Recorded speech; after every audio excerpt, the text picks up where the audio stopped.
I need to make another hitchhiking sign to use because I got to this destination already. It's been nice. I've been getting rides with some kind of funny people. Anyways, just look at the sky with the clouds and the sun. It's a beautiful day today, and I'm crossing through the countryside in a road that I never took before. Carona até Congonhas. I've gotten around 3 rides today. Carona até Congonhas. There's a lot of motorbikes on this road.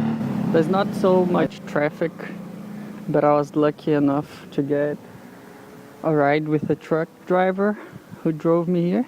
A tip for those who want to be hitchhikers: don't wear this kind of shoes on a rainy day. Don't be like Leo. If you wear them, at least you should bring some extra shoes, which I didn't do because they're gonna get wet.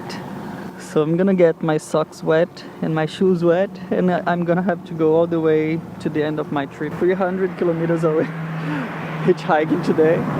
Wearing it.